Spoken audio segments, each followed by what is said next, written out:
এক দূর গ্রামের এক মানুষ থাকতেন, নাম তার ভূষণ। ভূষণ দান ধর্মে অগাধ বিশ্বাস রাখতেন এবং গ্রামের প্রতিটি মানুষ তার প্রশংসা করত। তার নিজের খাওয়ার জন্য কিছু না থাকলেও কখনো দানের ক্ষেত্রে পিছিয়ে যেতেন না।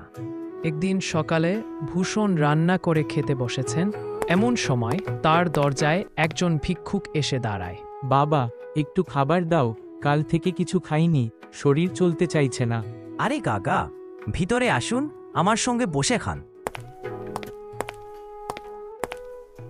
এতটুকু খাবারে আমার পেট ভরবে না বাবা, আমি না হয় পরে খেয়ে নিব, তুমি খাওয়া শুরু করো। না কাকা, এই খাবার আপনি খান, আমি না খেয়ে থাকব। গতরাতে আমি খেয়েছিলাম। এই বলে ভূষণ নিজের থালাটি ভিক্ষুকের দিকে এগিয়ে দেন। ভিক্ষুক তাড়াতাড়ি দুই হাতে খেতে শুরু করে। খাওয়া শেষে সে ভূষণকে আশীর্বাদ দেয়। এই বলে ভিক্ষুক চলে যায়। ভূষণেরও খিদে পেয়েছিল। তিনি রান্নাঘরে গিয়ে দেখেন ডাব্বার মধ্যে এক দানাও খাবার নেই।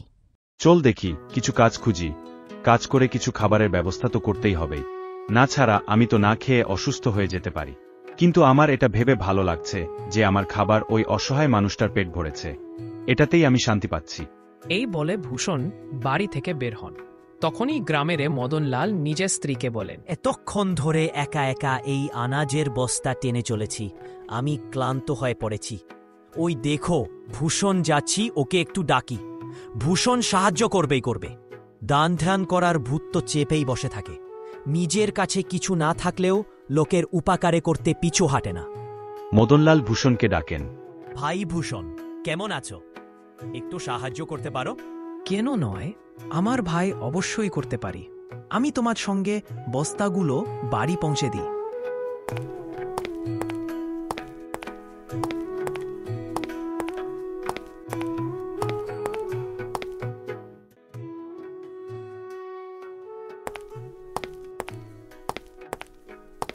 কিন্তু মদনলাল মনে মনে ভাবে আর খুশি হয়।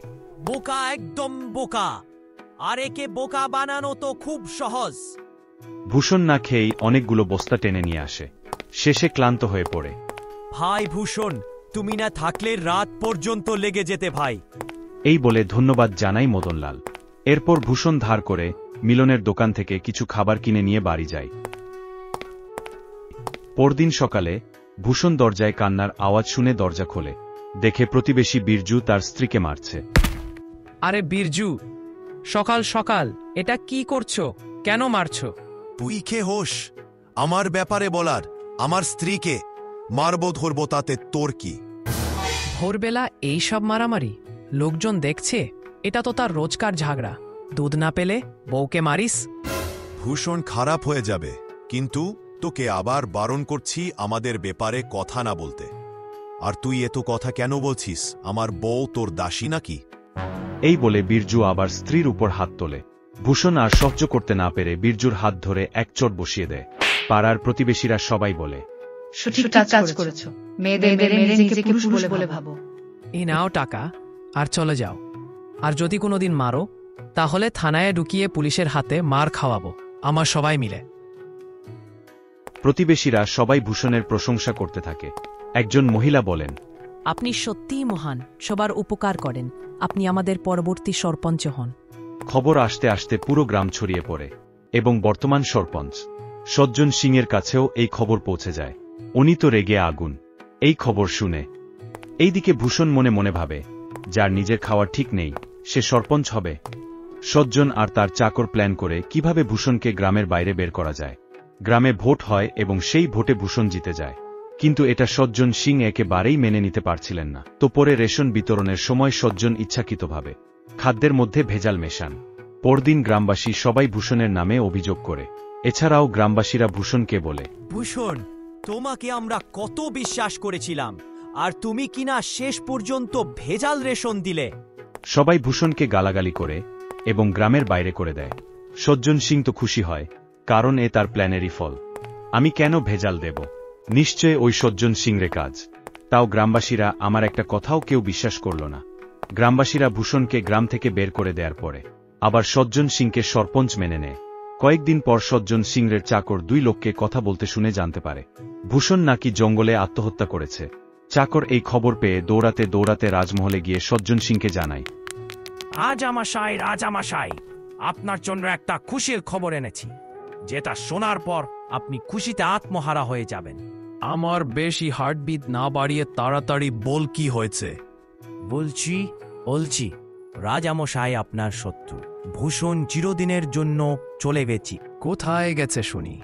কোথাও যায়নি, জঙ্গলে কাঠ হয়ে মরে পড়ে আছে। তুমি কি সত্যি বলছো ভীষণ মারা গেছে? তা নয় তো কি রাজামশাই, দুটো রোগ বলাবলি করছিল, আমি কান পেতে শুনে এসেছি। ইয়াক বাবা, এতে দিনে পথের কাঁটাটা সরেছে। এত ভালো একটা খবর দেওয়ার জন্য এ নাও তোমার উপহার। কিন্তু কিছুদিন পর সন্ধ্যায় ভূষণ আবার হাজির। আরে এটা ভূষণের ভূত নাকি রে? চাকর ভয়ে পালায়। ভূষণ ধীরে ধীরে এগিয়ে আসে, সজ্জন সিং ঘামতে থাকে। আমি ভূত নই, আমাকে কলঙ্কিত করেছো তুমি। তোমাকে আমি ছাড়ব না। এখন সবার সামনে সত্যি বলবে, না হলে আজ রাত তোমার জন্য শেষ রাত।